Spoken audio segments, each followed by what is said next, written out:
Voilà, bonjour, bonsoir, Balandi, soit des shows de Nar TV, merci Nabao Balandi des shows de Nar TV. Tu es tout partagé ensemble, kakande tu sur la banabino, papa, maman, Simba, Naboke. Nazan li solo moko maman na biso abenga na des shows de Nar TV. Maman lobi des shows bêta li solo pesa conseil. Quel est le problème? Zala brancher tous les qui na détail. Mais avant tous les cas na détail, tous invité couper sans botte na sponsor officiel, il y a des shows de Nar TV. Ngoya Ngola Bodé, maman na Sissina Deo Paris Défense. Et ça là, yo bien, tous invités couper ça peut bambote na balandi. Yon soit des shows de Nar TV. Nzambalo la bate la biso to kuta na to solo la eko ça là bien. Bon week-end au kata mabota na bino to beta bisolo. Bisolo on a kolingande kolandanga très bien.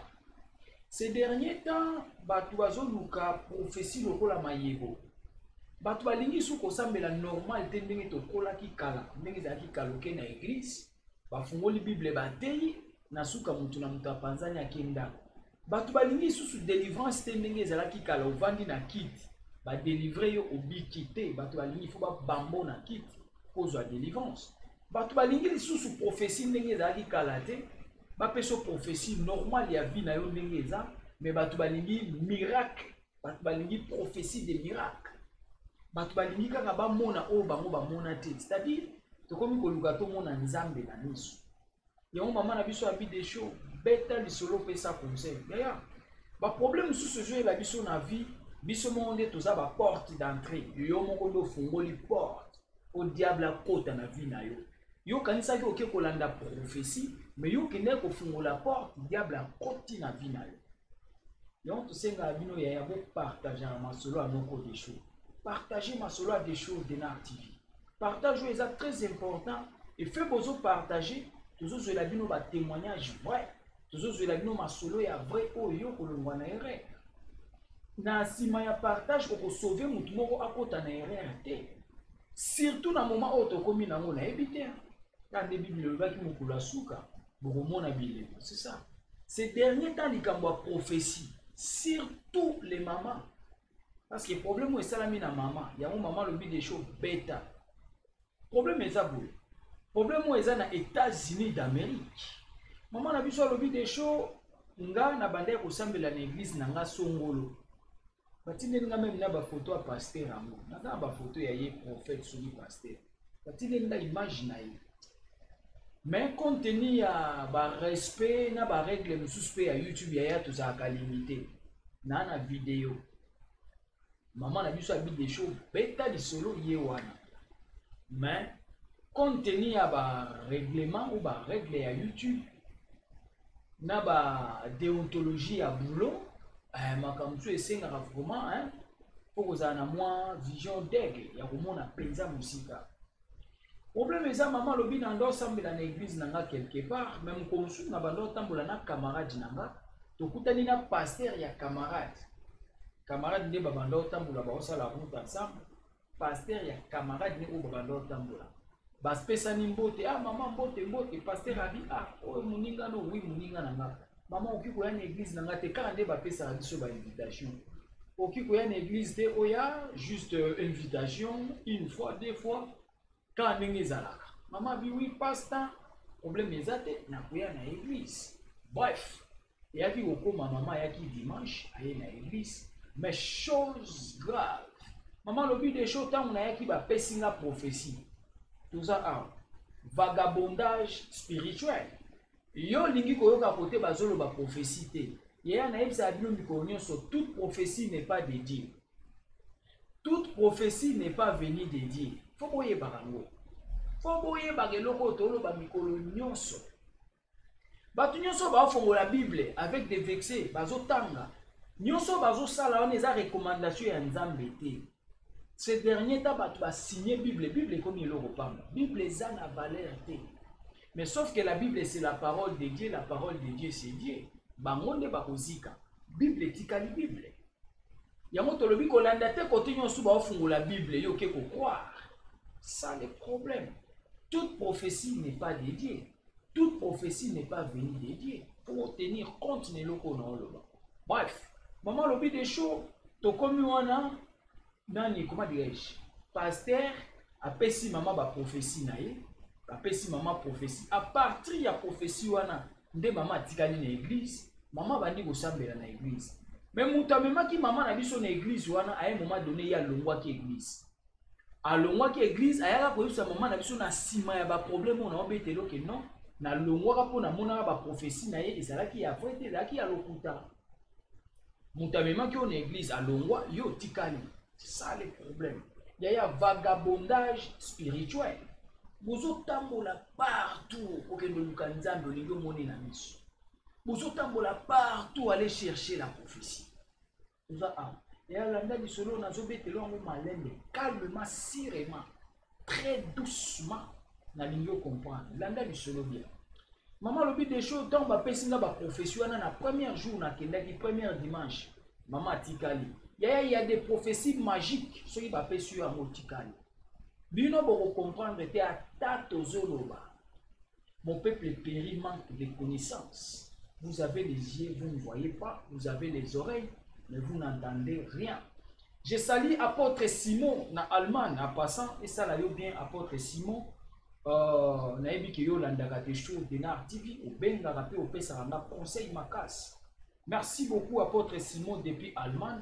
Et ça là yo bien nazaki te ko saluer maman prophétesse et ça là bino bien anda au pesa nga ba conseil spirituel ou eso ça là ke des shows akola to beta li solo maman lobi des shows tant ba pesinga prophétie et yaki ko sala ke maman aki ko kumba pe mobali na ye asali nini aye na ye na même église maman fungoli porte d'entrée toza a maman a fungoli porte d'entrée via maman yemo aki ko tika yango na maboko ya ba pochette. On a ba prophète ba pochette. On a ba pasta. Maman fungoli porte d'entrée ni solo e bandia. Maman lobi des choses to bando sambela na mobali na nga na église. Du fait que ba mona ki maman na mobali na e bazali ko moins batu mo bazali maboko pete to ke na onde mwana mobali azo pesa mbongo trop na église.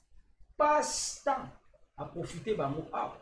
Et ça la dimanche mususu maman lobi des choses to yaki na église. Dans l'église et s'il passe dans cinq ans le tel couple tel maman na biso na mobali ne na sepeli lelo na ko visiter bino lelo na ko ya kotala bino maman lobi des choses passe temps a le bien visiter biso problème ezala kité ba kumba ni na passe temps na ndako wo côté bavandaka bazali na mwa ba moyen na bango oyebika nde to vivre ba na batu ba na ba moyen na bango de vie. Pasteur il faut comprendre que couple ou bazan a ba moyen mais landa du solo yo ka gravité. Bref, ba yambe qui passe tant bien, ba le ba meli pa ba panzani. Na sima mikolo. Moi c'est akumbi mobali na église wana ba bandi ko sambela. Yaya yo lukaka prophétie landa bien. Landa bien. La prophétie reste la prophétie. Prophétie etika la prophétie. Mais toujours ba mikolo nyonso prophétie ça na problème mité. Des voyous, des bandits, des brigands de l'évangile, bamonde baye ko bebisa prophétie. Ba miyibi o baye ko bomba na sima ya prophétie, de batu ba bomi prophétie. La prophétie n'a pas un problème. Les prophètes même n'ont pas un problème non plus. Mais les problèmes bilonde faut boye ba ke miyibi baye na sima biloko wana. Ces derniers temps miyibi baye na sima ya prophétie. Les prophètes n'ont pas un problème, je répète. Ni même la prophétie elle-même, mais les bandits de l'évangile, les brigands de l'évangile, les brigands, des voleurs derrière la Bible, bangonde baye ko boma évangile de Dieu, bangonde ba bomi église. J'explique bien, n'allons expliquer bien mouton ko ta confusion. Ni les pasteurs n'ont pas un problème, ni l'église, ni les prophètes, ni la parole, ni la prophétie. Mais plutôt, il y a des bandits de l'évangile qui sont derrière ça. Bah, miyibine baye ko se placer na katiwana derrière la prophétie. Côté makambo bébé wana, je donne bien mes explications très claires. Maman lobi des choses et comme na mko mususu kande to sambela na mobali na église passe-temps pochette ba on ba prophète te ba pochette a invité à sali effort à bengi mobali ya maman na biso kolo lisolo naza na besoin to solo la na yo bref mobali ya maman eko kutana na passe-temps ba solo li na passe-temps tout nié oyebisanga parce que baza bato baomelaki nayebi ke yo ba week-end osala raté. Mais qu'est-ce que tu fais le week-end? Nanda kunayo du fait que le week-end au salaka demi-journée en fait, le reste des temps aux aka libre pas nayo au salaka nini landa a. Papa lobi non navanda nanga nanda kuna zorata nanga na mwasi nanga parler baza na bana mibale. Maman na biso kolo lisolo ba na bana mibale. Na zorata na mwasi nanga to vanda ka tozo sur la to partager. Atune olinga kolia nini na bata ona nde bovanda na mwasi. Mobali alobi oui ngana batona so na vandi na linga mingi mwasi na nga lambela nga matembele mwambisi na linga mbisi ya mai et puis plus na linga chaque week-end il faut tumbela nga musuni atumbela nga nyama to bandi lisolo awa passe-temps lobi oui au moins na blo onyo sota yoana musuni wana mwasi na tumbela ka chaque week-end mwasi na yo akanga yo na kisi des shows to bandi landa bien.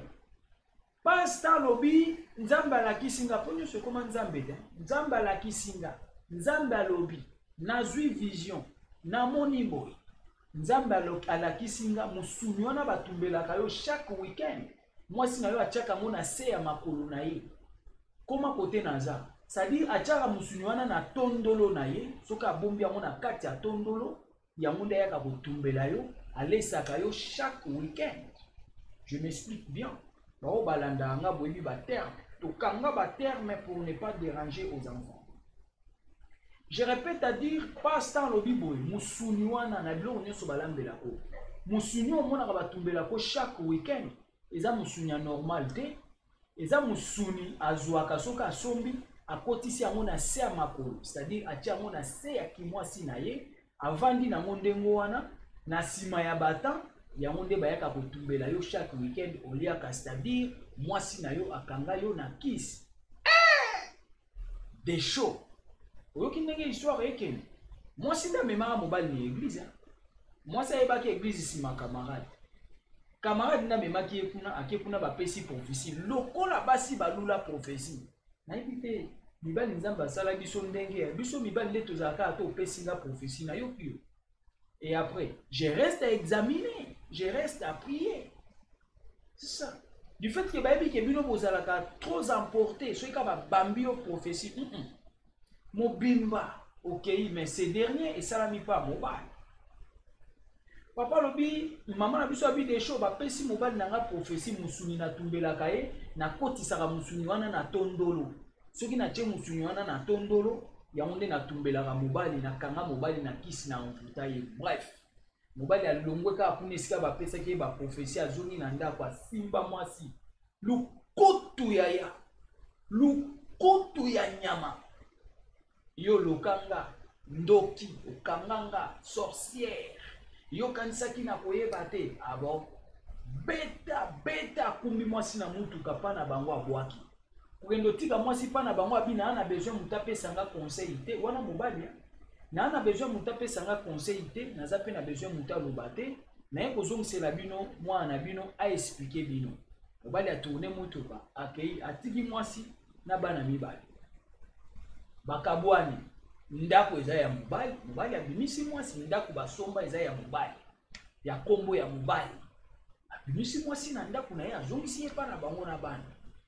Bref, mwasi avandi kuna kolela basolo na maman de maman lobi mes problèmes eza nini moi c'est expliquer maman mais non na comprendre ta outi na église passe-temps ayebisi ye kinga na lesaka ye musuni ya se ya makolo na tumbelaka ye musuni ndenge tosalaka chaque week-end nayebi bafamille ebele basala yango mobali nyonso wana eloko alingaka kolia chaque week-end mosusu alingaka batumbele Thomson mosusu alingaka soso maman lobi des choses. Maman a expliqué maman na ye na saila mobali nanga musuni mwa matembele na mbisi ndenge asala recommandation na ye ya chaque week-end po avanda na ndako. Passe-temps lobi musuni wana eutaka na se ya tondolo na bomba yango na tondolo yango nde na lesaka ye na mvuta ye na kanga ye bref. Yango mobali abengani nga na libala. Maman lobi ah c'est vrai ça. C'est vrai ça. Mais avant bolinga na est-ce que tant bolinga kay opesa kay musuni liboso? Beaucoup de gens na nzela bolingani. Bon ce que muto bolinga na ile na nzela okele c'est musuni ya mabe pona nini. Bref, maman zwa ki mwana na ya consoler mwana na jeûne et prière na ndako. Maman longwe na église pour prophétie ou ti pas pasteur. Maman bimi église, akimi église parce que prophétie wana nde kaboli bango. Avant di na ndako na baona maman na jeûne et prière. Tous les jours libumu na se, mabolongo na se. Maman na mwana na ye bazo sambela nzambe. Papa atikali na église, kuna na pasteur. Donc la pasteur yebaki déjà que papa azana moi 4 ou bien nza, moi mbongo. Balié papa mbongo, balié papa mbongo, balié papa mbongo jusqu'à la fin. Papa ye komona pena ke mbongo azalaki nango. O senti pena ke compte basculer. Pesa mbongo basala boy. Pesa mbongo basala boy. Pesa dim.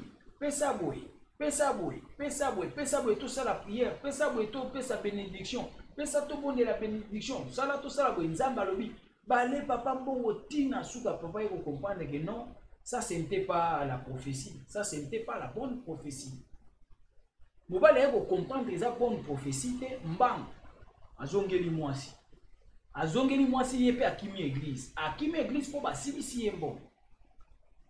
Akimi église pour basilisi bon azongeli mwasi pa mama na ye akeko senga pardon na sima ya batan na sima ya bambula voir même maman na biso abi des choses na mbongo kolia ya bana banda opesa esuste ba manipuler tango ye moko ye ko susula kezala ki manipulation akimi église akeko senga mwasi na ye pardon asengi mwasi pardon maman na biso abi des choses maman na ngalo baki problème ezate lokwa ya sengi ye pardon. Le quoi y a sengi yo pardon, bozonga na ndako libala na bino. Bref, moi sinon mon bali basala nini, bazongi na ndako. Bolingo sai nini, ezongi. Maman na biso abi des choses na linga obeta lisolo oyo ba porte mususu to fungula na ba famille na biso moko ba mama. Maman lobi des choses ngandi na mema mobali wana na église. Mobali yako senga pardon lobi menga na yeba ki église wana te yondo mema kinga kuna. Mutu yo mema kinga nde mutu ayebisinga ke yo otumbela na musuni ya se ya makolo yango ekendaki ndenge wana c'est-à-dire mama lobi des choses na nyonso wana erreur eza ya nga moko nga nde na memaka mobali na église à partir ya église nga na memai mobali nde bakepesa mobali prophétie à partir ya prophétie wana nde tokabwanaki me nasuka bamanipule mobali nasuka mobali acomprendre ezalaki manipulation asengi mwasi na ye pardon babongisi bazonga na mama na libala yango mama lobi des choses nalandi biloko oyo bato mingi bazomona ke makambo ezozala ondike blague nalingi obeta yanga bato bayeba kote nini nga nauti koriske ya kobebisa libala nga moko nde namemaki mobali binzambi camarade totambolai na camarade paster ya camarade na nga nde invité nga na église na bango ntango nakendaki nde bapesi prophétie yaya bokanga mwa matoi moke sambela kote ozalaka yaya telema kote ozalaka kotongama likolo ya zelo te soki kaka mbonge ye yo tsholi te tongama likolo ya mabanga zala na kondima solo ekobikisa yo ata na liwa yaya zala kote ozali mbonge mipepe na mbula zala wana bato mingi bazalaka kozwa lobiko na liziba ya Bethesda mpo na nini ozotatone natelema koto ntango ozoluka osala betu mosusu akoti c'est ça zala esika moko kozwa lobiko yaya totika vagabondage spirituel yango mama lobi des choses beta lisolo vagabondage spirituel nde ezoluka baproblème na bavie spirituelle na biso tala lisolo ya mama ndenge ezali mama lobi des choses tozonga na mobali tozonga très bien tokata makolo na église wana batinde nga morceau ya vidéo ya pasteur wana soki na kokai kotia yango mais tose préservaka na makambo mosusu kokomprenaka biso toza mpe bato mokili eza mabe bato mingi omona nde tosalaka boye bato nyonso baolinga biso te na bamosusu mpe baotala biso mpe balingi biso mpe kaka te c'est-à-dire tosalaka effort toyela bino kaka vérité oyo akocomprendre acomprendre mama lobi des choses libala ezonga beta lisolo okebisa bamama bikendakenda bino bato bokomi koluka prophétie ces derniers temps tomona bolingi koyoka mopepe ya te mopepe nyonso ekoya ekumbi yo mopepe nyonso ekoya ekumbi yo Et ça, maman, na biso mususu abenga lobi des shows. Na mona amba mususu ozusa na ba émission en direct. Les mêmes bakombo bazo finga na ba en direct. Au mona même combo ya mwana ekepe quelque part pour les okoma amen na prière à ine. Boyebi bisika kokenda ressemble. Okuta ba même combo wana na ba chaîne na YouTube ya monde finga. Mais même combo wana so ekombi ine ezokoma amen na prière amen. Mais même combo bande kokoma bêtise ya otelema wapi. Otelema wapi kondima na yo eza wapi. Ya gardez votre foi. Totika bitambusa tambusa, totika kindumba ya molimo. Yo mokondo komikotsa na libulu. Voilà pourquoi maman na biso abi des choses beta lisolo pesa conseil. Ya oya zana mato ya koka sa nini. Oyoki toute prophétie n'est pas dédiée, toute prophétie n'est pas venue de Dieu. Yo mokonde yeba wapi yo zali biso to beta lisolo ya. To tingi osa lelo kote yo ndo ozwa masolo oyo soko moni ki epi kosunga yo quelque part c'est bon. Soko moni eza important c'est ça nini. Boaka tolobaka ya malamu zwa ya mabesa nini. Boaka oya zana mato ya koloko sa nini. Oyoki merci beaucoup. Benga des shows de Nar TV na batija bientôt le belango. Oye comme la ba misuste numéro na ngango wana, même numéro WhatsApp, même numéro appel orozwanga. Partagez votre émission massivement. Et ça va comme sous batala ya ces derniers temps. Bigisa ligota na yo. Bigisa ba oya yo. Ya vanda koto ozali. Zipa matoi. Sambela kote yo zalaka. Ngana ebisio sambela kote yo zalaka. Mbonge memayote. Mbonge ememayote sambela kote yo ozalaka. Mbonge ememayo atamu kolomote. Merci beaucoup Tosuka wana, partagez votre émission, aimez, commentez et que ça la bien. Et Saraki Abino, humble serviteur.